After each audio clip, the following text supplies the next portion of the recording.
Olá, pessoal! Hoje estamos aqui em mais um episódio do nosso Jornal Regional. Eu sou Natália Moretti. E eu sou Elaine Martins, e hoje a gente tem uma convidada muito especial, diretamente do Rio de Janeiro, a Bianca Amado de Mello. A gente vai falar sobre anestesia regional e cirurgias oncológicas. Esse tema é, assim, sensacional. A doutora Bianca, ela é médica anestesiologista com área de atuação em dor, especialista em tratamento intervencionista pericinular, especialista em procedimentos músculo-esqueléticos guiados por ultrassonografia pela MSK Power no Rio de Janeiro. Isso já conquistou meu coração, né, de ultrassonografia para dor. E membro do Serviço de Anestesiologia e Clínica de Dor do Instituto Nacional do Câncer, INCA, no Rio de Janeiro. Queria agradecer a presença da Bianca aqui nesse dia que a gente começa, na verdade, gravando com o retorno da Natália Moretti para cá para o Brasil. Eu estou muito feliz que agora a gente vai conseguir gravar os podcasts de uma forma que seja um pouco mais presente, pertinho dela aqui. E, assim, bom, é uma felicidade ter vocês duas aqui conversando sobre o que a gente gosta de fazer.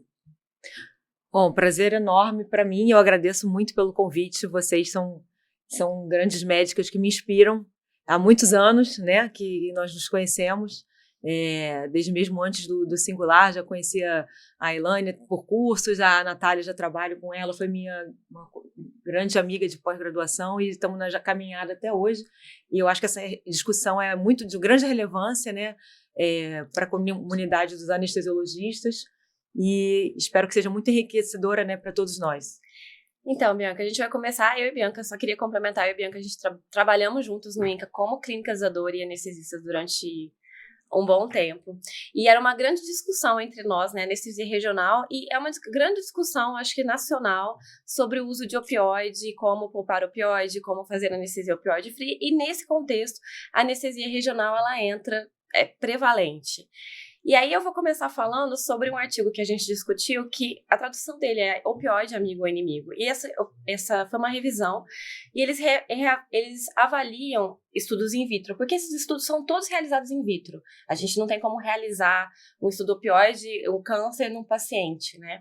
E o estudo, no final, ele chega à conclusão, é claro, o opioide ele age como um mecanismo de imunomodulação e também de angiogênese. E é por isso que in vitro eles dizem que pode favorecer de repente, a progressão oncológica ou não. Mas no final, como ele também ele atua ativando a cascata inflamatória e angiogênese, mas também inibindo, no final não se chega a conclusão nenhuma.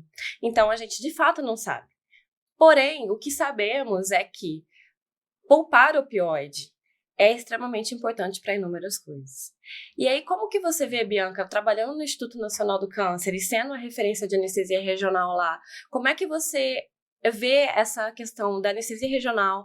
Como é que vocês conseguem aplicar no dia a dia? Como é que é a rotina? E como que você vê a importância nisso? Hoje em dia, acho que com a difusão aí dos conhecimentos, né, da sonoanatomia e da aplicabilidade aí do ultrassom nos nossos procedimentos, a gente vem ganhando cada dia mais espaço. A gente tem cada dia mais staffs interessados em aplicar anestesia regional. E aí a gente sai daquele feijão com arroz, né, que é só fazer anestesia epidural, né, para as nossas grandes cirurgias, né? Nós trabalhamos lá com cirurgias basicamente de grande porte. Então, muitas cirurgias abdominais, torácicas, nas quais a gente sempre utilizou a anestesia epidural como um padrão, né? Mas aí, com o avançar também das próprias técnicas cirúrgicas, né, tornando-se também minimamente invasivas, em alguns casos a gente pode lançar mão, muitas vezes por uma contraindicação até do paciente, né, uma recusa, enfim, a gente pode lançar mão da anestesia regional, e é o que a gente tem feito realmente, né, de forma crescente aí ao longo dos anos. Então, assim, como eu já disse, a anestesia peridural, né, epidural, é uma anestesia muito utilizada por nós, mas a gente também vê muito espaço lá no Instituto do Câncer para a utilização das analgesias, como técnica anestésica mesmo, muitas vezes, ou analgésica, né, por bloqueios interfaciais. ou mesmo bloqueios de nervos periféricos, de plexos superficiais, por exemplo, né? Eu vou dar aqui alguns exemplos para vocês. Cirurgias do abdômen e do tórax são muito triviais, né? A gente usar anestesia epidural já é algo mais consagrado, mas muitas vezes a gente faz uma anestesia muito rápida, por videotoracoscopia, na qual a gente pode lançar mão de um ASP block, por exemplo, bloqueio, né, do plano eretor da espinha, ou de um bloqueio paravertebral, né? Por exemplo, cirurgias abdominais, que principalmente aquelas videolaparoscópicas, né, unilaterais, a gente pode lançar mão de um bloqueio quadrado lombar, por exemplo, como técnica anestésica ou até de resgate, né? Então, a gente pode, nesse contexto, também utilizar essas técnicas para resgate, né, para dor aguda pós-operatória também. A gente lança mão também de bloqueios de nervos periféricos para áreas doadoras de enxerto, é algo que a gente faz, e eventualmente para cirurgia de cabeça e pescoço, quando o cirurgião permite, assim, isso é sempre uma discussão, é um ponto, né, de discussão entre o anestesista, né, e o cirurgião, que muitas vezes tem uma questão com o campo cirúrgico, né, mas muitas vezes dá espaço para a gente fazer um bloqueio de plexo cervical, por exemplo. E tem uma coisa muito interessante no câncer, que eu acho pouco discutida na anestesia regional sobre infiltração local e etc, porque existe alguns artigos que falam que, na verdade, você não poderia funcionar ou injetar nada no sítus do câncer, que acaba sendo, e a gente, de fato, na anestesia regional, a gente tem que, quando a gente está pensando em bloqueio interfacial, ou até bloqueio de mama, dependendo da... Geralmente, em situações de câncer, eu já vou fazer um PEX-2, por exemplo, eu estava vendo a imagem ultrassonográfica de linfonodos com doença. Então, eu fiquei com esse questionamento, sabe? Será que a gente tem impacto nisso tão pertinho? Eu comecei a estudar imagens de câncer e da região, por exemplo, de implantes, por isso. Porque quando eu ia fazer o bloqueio, que eu fiquei 4 meses fazendo só cirurgias de mama em um plano de saúde, para justamente ter respaldo de discutir sobre isso. Natália, você botou um ponto que é fundamental, porque quando a gente sai do neuroeixo e vai para a periferia, a gente pode ter esses momentos de questionar, né, em relação à infiltração. E a gente já teve, inclusive, por exemplo, momentos, né, trabalhando juntas, eu e a Bianca, que a gente definiu por fazer uma anestesia regional transtumoral. Por exemplo, o plexo braquial envolvido, a ressecção do plexo, e a gente conversou entre a gente e definimos por fazer uma anestesia regional transtumoral, porque a gente definiu naquele momento que seria mais benéfico do que deletério para o paciente. Então, eu acho que o câncer, ele abrange mais discussões na parte quando a gente vai para a periferia, do que as outras anestesias como ortopedia, etc, porque a gente tem que tomar determinadas decisões. E muitas vezes a gente acaba optando para voltar para o neuroeixo. A gente tem que sempre contextualizar esse paciente. Ele é um paciente com possibilidade real de cura, né? A gente sabe que a cirurgia é a principal modalidade de cura quando a gente fala em tratamento oncológico, né? Então, a cirurgia, sempre que puder operar, ela costuma ser sempre o melhor, né, para o paciente. Mas a gente tem que contextualizar. Muitas vezes é uma cirurgia higiênica, muitas vezes é uma cirurgia, né, num contexto paliativo mesmo, né, ou redução tumoral. Então, existem situações que você não tem tanta essa preocupação de fazer uma anestesia tão distal, né, ou seja, mais próxima do tumor.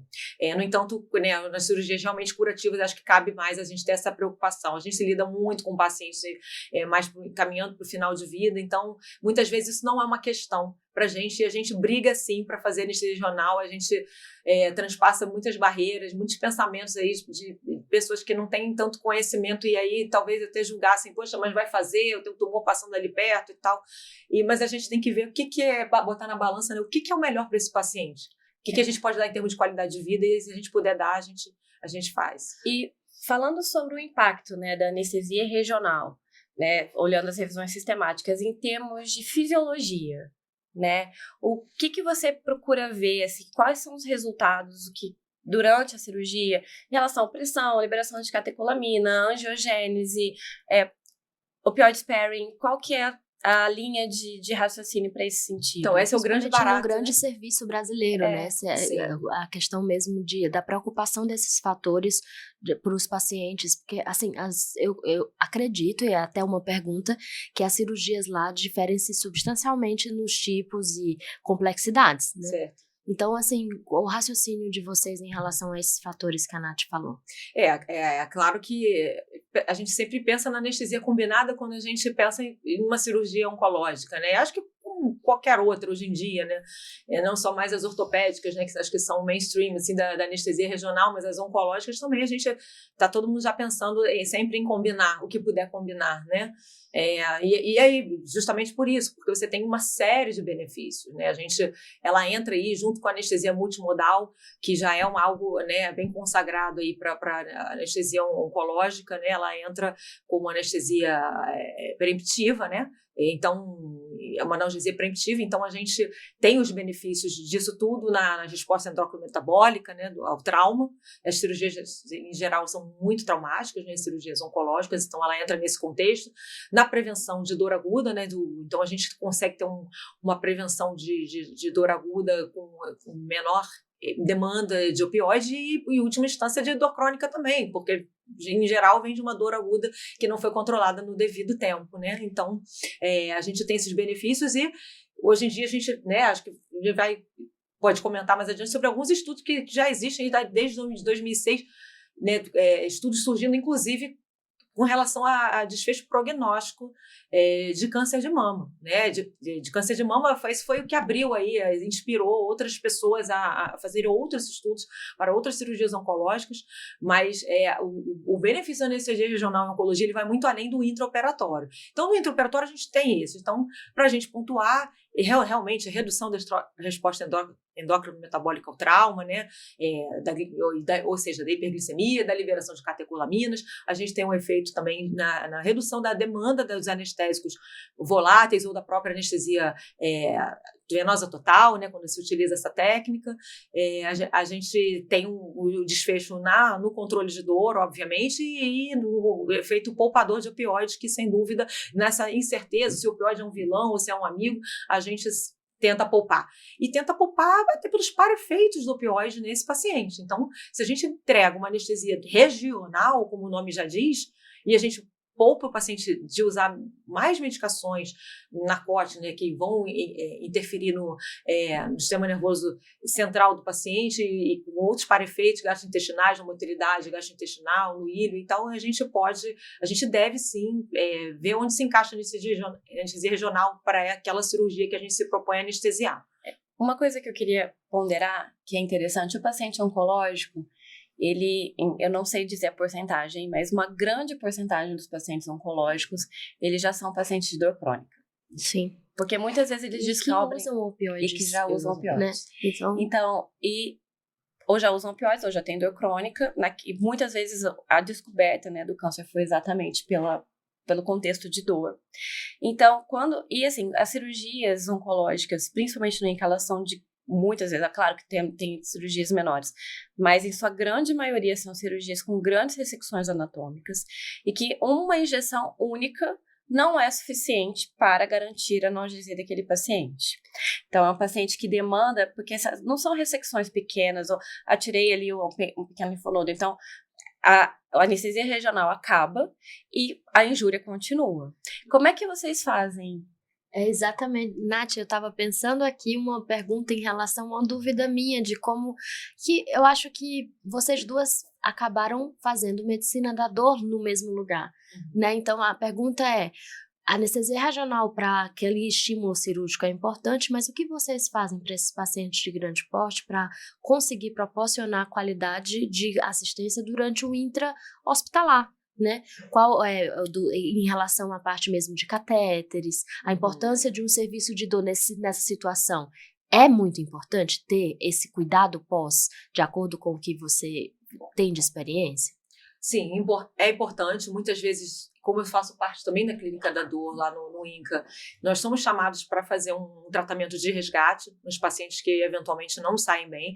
A gente sabe que falando de tratamento de dor oncológica, a cirurgia ela é um dos tratamentos da dor oncológica. Então, no momento que você tira o tumor, muitas vezes aquele tumor é a causa, sendo a causa, né, da dor, você já está instituindo o tratamento da dor oncológica. Então, isso é uma modalidade, né?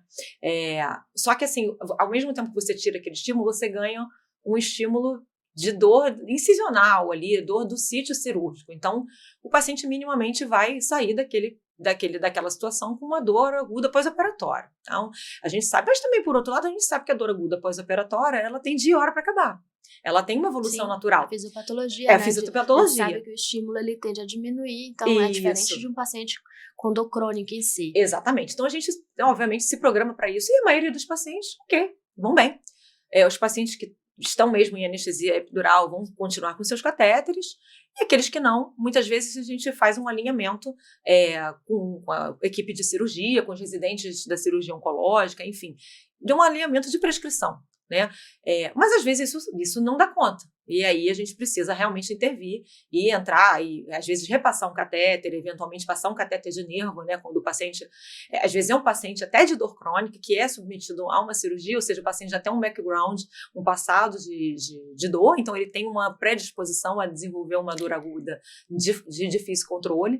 Então esses pacientes a gente eventualmente não consegue lidar. Quando o bloqueio acaba, a gente não lida, eles não ficam bem assim com a prescrição de enfermaria, né? Precisa, assim, a clínica da dor entrar em ação, até mesmo, muitas vezes, por meios que a gente tem hoje, né? Como as infusões, né? De docaína, né? Então, a gente, às vezes, consegue fazer um tratamento de resgate dessa forma, que já está até documentado aí na literatura também. Ou rebloqueio, que é um assunto que a gente discutiu muito no podcast de cardíaca.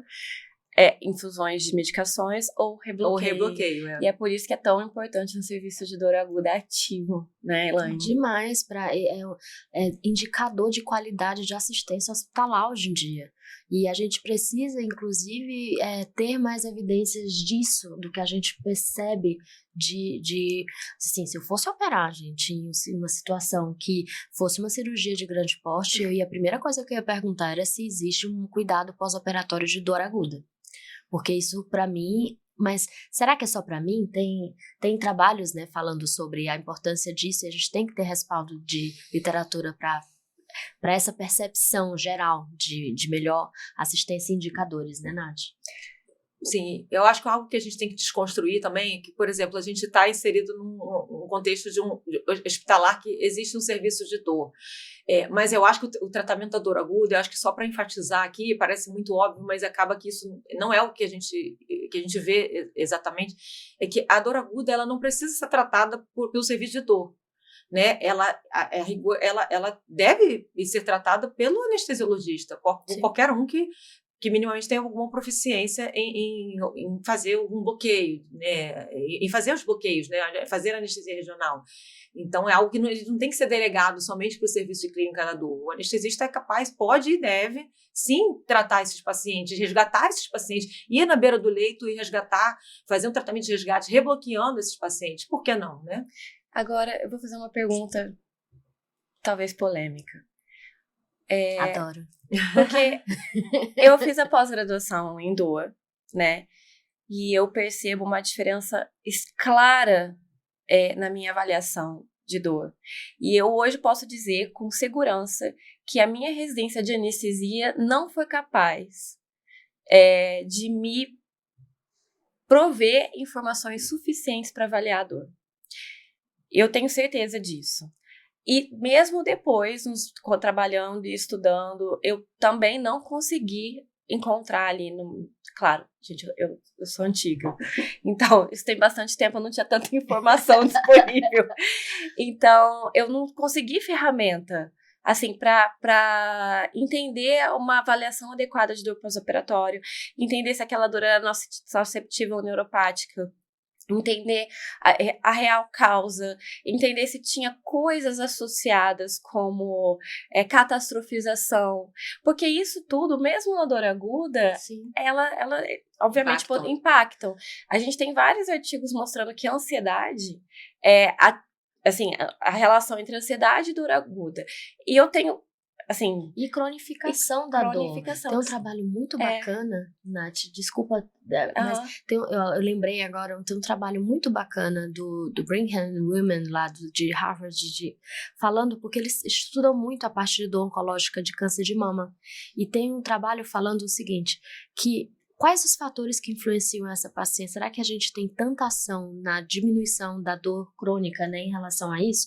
O principal fator em relação à cronificação em pacientes oncológicos, especialmente dor de mama, né, que é uma amputação, né, uma coisa, sim, uma mutilação e de uma forma meio que até tem fatores sexuais envolvidos, é a autoestima da mulher. Então, o principal fator que eles viram foi a catastrofização da doença. Então, assim, mais do que o controle de dor aguda às vezes. E aí o que a gente vê às vezes, os cirurgiões dizem, mas essa cirurgia não dói, só algumas pacientes que evoluem com uma necessidade maior de dor. E eu via uma diferença gigantesca mesmo de uma paciente que às vezes evolui com uma dor muito descompensada e uma paciente que, se a gente já vi, anestesia geral sem bloqueio, a paciente fica bem.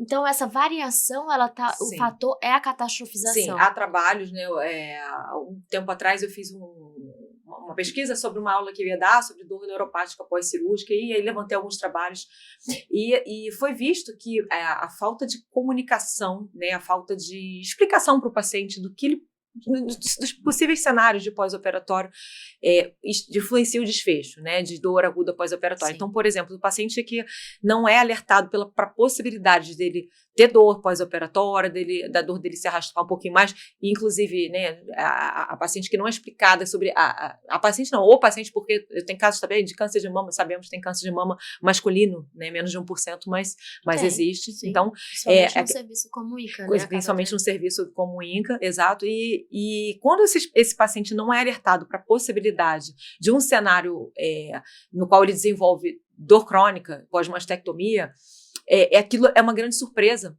E aí, caramba, se depara com um cenário que eu estou com uma dor, mas aí todo mundo acha que a dor é da cabeça dele, porque ninguém está vendo mais insulto nenhum ali. Aquela dor não está ali mais para sinalizar nada de maléfico, não tem uma ferida aberta ainda. A cirurgia já se passou, sei lá, já tem 2, 3 meses, e esse paciente abre um quadro de dor. Muitas vezes não é imediata essa dor, né? Muitas vezes não é imediata. E aí todo mundo começa a julgar, acha que é coisa da cabeça. Aquilo só vai, além de catastrofizar, amplificar a dor do paciente. Então, essa comunicação de tudo que pode acontecer, de todos os possíveis cenários, é muito importante no contexto de pré-operatório. Esse paciente precisa ser preparado, inclusive nesse sentido. E cabe quem vai operar, ou a equipe que vai operar, falar, porque isso está todo mundo envolvido, né? Então, isso corrobora aí o que você tá dizendo, Elaine. Então, voltando, assim, eu concordo com você que nós deveríamos, como anestesistas, ser capazes de avaliar essa dor aguda, mas eu acredito que muitos de nós não somos capazes de fazer essa avaliação. Sim. E de fazer a definição do rebloqueio ou de uma infusão, etc. Então, aí vai 2 questionamentos, né, para os serviços de anestesia. Ou a gente vai preparar todo mundo, né, fazer uma qualificação, ou a gente vai montar um serviço de dor aguda. Porque, de fato, é muito difícil você saber tudo de tudo. Então, às vezes a pessoa está dedicada a estudar hemodinâmica, transfusão, e de fato, né, fazer uma parte da avaliação, porque é um estudo que exige muito conhecimento, e exige que você pare e coloque energia naquilo. Sim, com certeza, né? E cuidados de nicho, né? Sim, com certeza. Eu acho que hoje, assim, lá no serviço, a gente tem os residentes, né, fazendo rodízio na clínica da dor, eles começam a ganhar uma noção. Eu sei que essa formação de dor aguda, eu vejo que em várias instituições ela é deficiente, né? Corroborando que a Nath está falando aqui sobre a avaliação de dor, né? Eu acredito que poucos usam sequer a escala visual numérica. Então, quando vai avaliar o paciente no pós-operatório, um paciente que está com catéter, eu arrisco dizer que muito poucos fazem isso.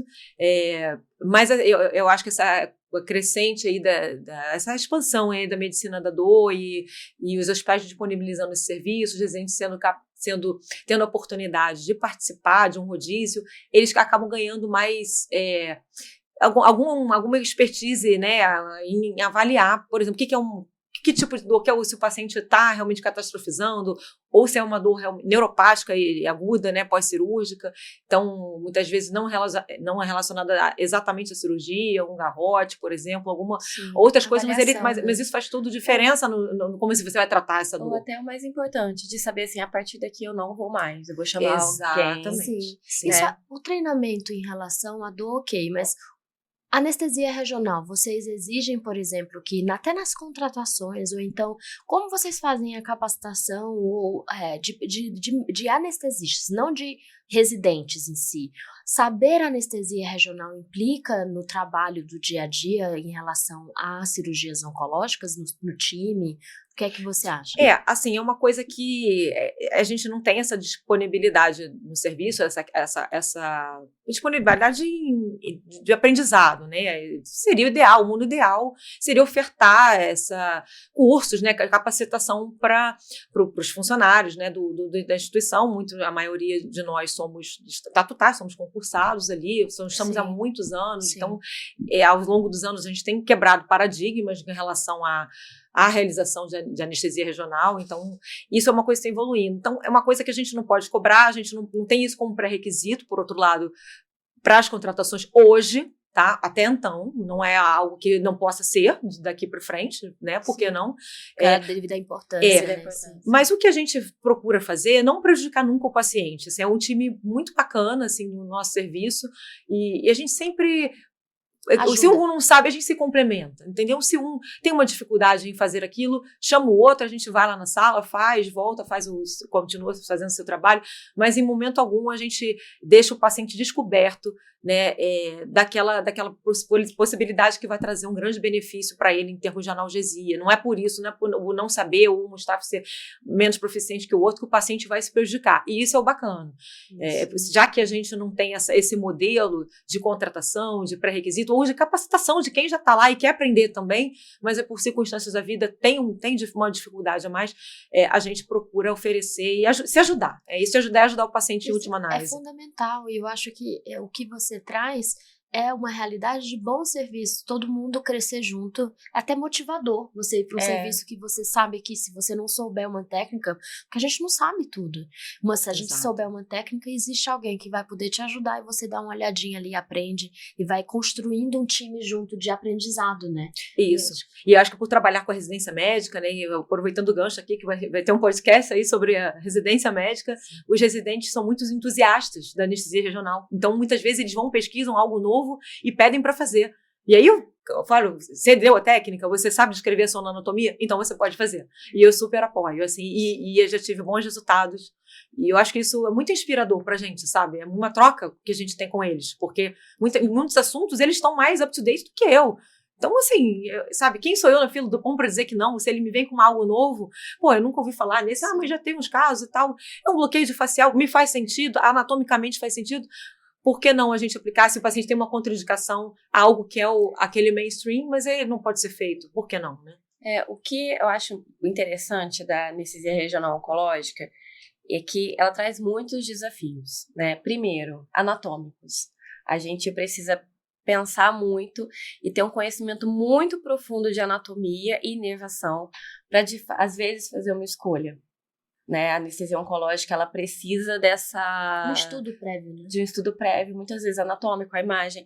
O anestesista, ele acaba saindo um pouco do centro cirúrgico, porque, diferente, por exemplo, de uma cirurgia ortopédica, manguito, eu faço 2 perguntas: qual o músculo que está lesionado? Aí me fala, pronto, eu já sei a resposta do que eu vou fazer, do que eu posso ou não. Eletivas, né? Sim. E mesmo as eletivas oncológicas, muitas vezes, assim, você tem que entender onde está a região da massa, o que você vai aplicar, quais são as repercussões hemodinâmicas, se aquela cirurgia, por exemplo, muitas vezes a cirurgia torácica, exemplo, eu já tive casos de lesão de aorta.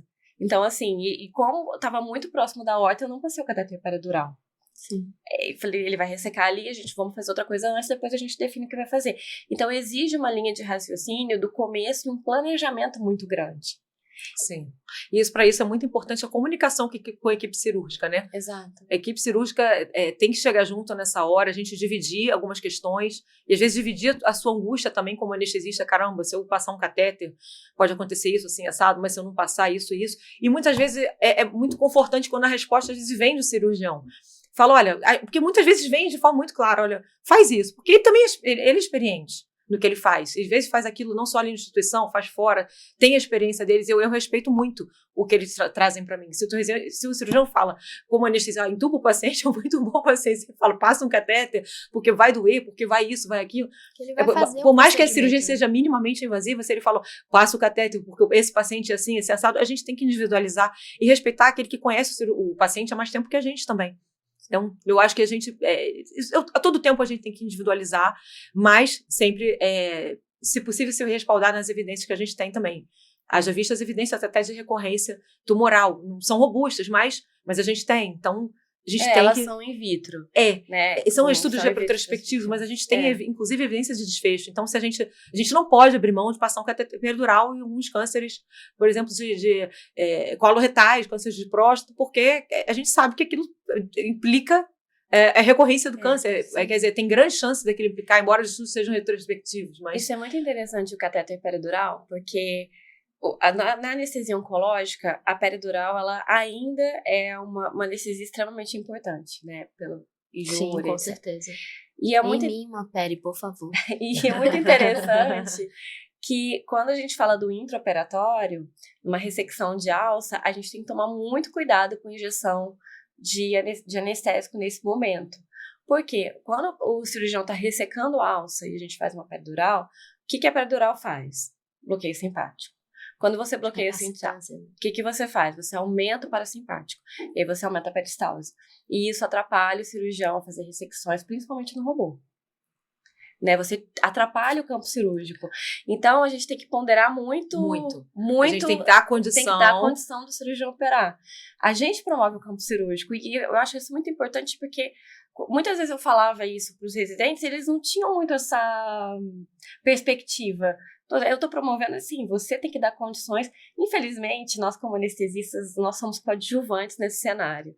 E a gente tem que ter muito claro isso, porque a gente tem que dar condição para o cirurgião operar. Então, muitas vezes, quando ele fala, não faz isso, não passa catéter, não é porque ele não quer que você passe catéter, é porque você, às vezes, não está dando campo para ele naquele momento. Sim, com certeza. Então, a gente tem que sempre disso, pensar já sobre fala, isso. Explica o que não vai fazer. E eles ficam felizes quando a gente começa a conhecer um pouco mais sobre a cirurgia. Exatamente. A gente precisa, eu estava conversando ontem com alguns residentes em relação a cirurgias ortopédicas, cada vez mais para individualizar. Você precisa saber sobre a cirurgia em si. Isso é difícil, porque você tem que ter um pouco de recorrência, né? Para conseguir cada tipo cirúrgico. Mas é necessário a gente conseguir dar uma olhada antes sobre as particularidades, enfim. Exato. Enfim, meninas, em relação a mensagens para levar para casa, o que vocês gostariam de falar desse discussão maravilhosa que a gente teve? Eu acho que o mais importante é a gente nunca abrir mão de fazer uma anestesia, uma técnica combinada, se a gente puder. E se o paciente tiver alguma coagulopatia, acho que hoje a gente tem um leque muito grande de alternativas, mas a gente tem que estudar. A gente tem que estudar e se aprofundar nisso para a gente oferecer o melhor. A gente tem que sair daquele feijão com arroz, né? Mas eu acho que a mensagem é nunca abrir mão de uma anestesia regional, uma técnica regional, se você puder.